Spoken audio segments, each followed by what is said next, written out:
SSP शहीद बेनज़ीर आबाद की सदारत ज़िले के 27 मुख़्तलिफ़ थाननि के इंस्पेक्टर, सब इंस्पेक्टर, एएसआई, हेड मुहर्रन ऐं पुलिस अहलकारनि खां पुछाणे ऐं कारकिर्दगी बाबति अहम इजलास घुरायो वियो, जंहिंमें ऑर्गेनाइज़ ॾोहनि खे कंट्रोल न करण ते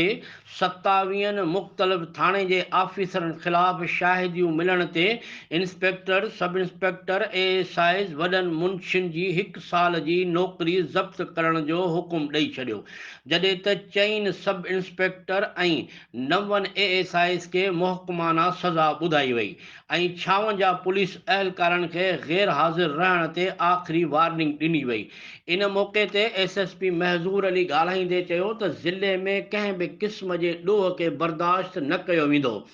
ॾोहनि खे कंट्रोल करणु पुलिस जी ज़िम्मेवारी आहे। जेको अहलकार कोताही कंदो उन ख़िलाफ़ मुहकमाना कार्रवाई कई वेंदी, जॾहिं त जेको बि ऑफिसर या अहलकार बहितरीन कारकिर्दी ॾेखारींदो, ॾोहनि ते कंट्रोल कंदो, अवाम जी भलाई लाइ कमु कंदो, उन ऑफिसर ऐं अहलकारनि खे न सिर्फ़ु शाबाश ॾिनी वेंदी पर खेनि इनाम इकराम सां पिणु नवाज़ियो वेंदो।